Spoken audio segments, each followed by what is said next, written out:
അസ്സലാമു അലൈക്കും വറഹ്മത്തുള്ളാഹി. 29ാമത് സാഹിത്യോത്സവത്തിന്റെ നിറവിലാണ് നമ്മൾ നിലകൊള്ളുന്നത്. ഈ സുന്ദര നിമിഷത്തിൽ നിങ്ങളുടെ മുമ്പിൽ ഒരു കഥ പറയാൻ ഞാൻ ആഗ്രഹിക്കുന്നു. എൻ്റെ കഥയുടെ പേര് വിസ്മയം തീർത്ത കാരുണ്യം. നിങ്ങൾ എല്ലാവരും ശ്രദ്ധിച്ച് കേൾക്കണേ. മക്ക നഗരം വിജനമാണ്. മനസ്സിനെ കുളിരണിയിക്കുന്ന കാലച്ച ഓരോ മണിത്തരും കൊതിച്ചു പോകുന്നു.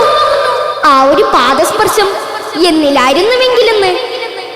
ആ കാലച്ച മറ്റാരുടേതുമല്ല, ലോകാനുഗ്രഹി തിരുനബിയുടേതായിരുന്നു. മരുഭൂമിയിലൂടെ നടന്നു നീങ്ങുകയാണ് തിരുമേനി. അല്പം കാടുകൾ നിറഞ്ഞ സ്ഥലത്തേക്ക് എത്തിയപ്പോൾ ഒരു ഏങ്ങി കരച്ചിലിന്റെ ശബ്ദം. തങ്ങൾ ചുറ്റും നോക്കി. അപ്പോഴതാ ഒരു മലമേടൻ കിടന്നുറങ്ങുന്നു.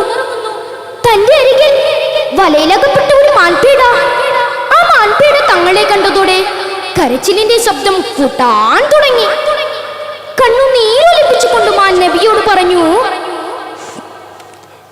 നബിയേ, ഞാൻ പ്രസവിച്ച് 3 ദിവസമേ ആയിട്ടുള്ളൂ.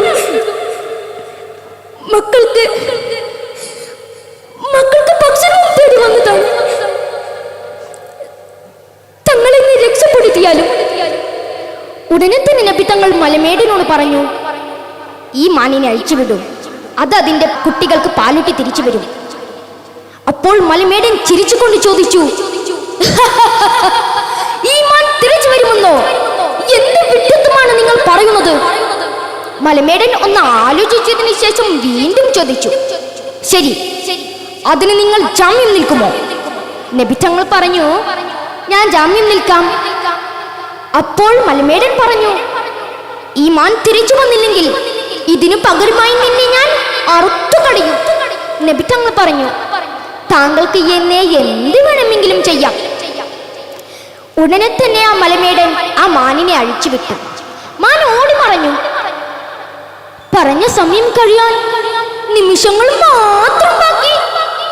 മലമേടന്റെ കഠാര പൊന്നാര നബി തങ്ങളുടെ കഴുത്തിലേക്ക് നീളുന്നു. അപ്പോഴത്തെ പൊട്ടിപ്പൊട്ടിലങ്ങൾ പറത്തി ആ മാൻപേട എത്തിക്കഴിഞ്ഞു.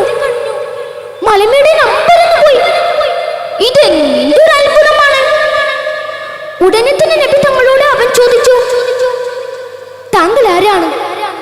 നബി തങ്ങൾ പറഞ്ഞു, ഞാനാണ് അന്ത്യപ്രവാചകൻ മുഹമ്മദ് നബി സല്ലല്ലാഹു അലൈഹി വസല്ലം. ഉടനെ തന്നെ അവൻ ഇസ്ലാം മതം സ്വീകരിക്കുകയും ആ മാനിനെ അഴിച്ചുവിടുകയും ചെയ്തു.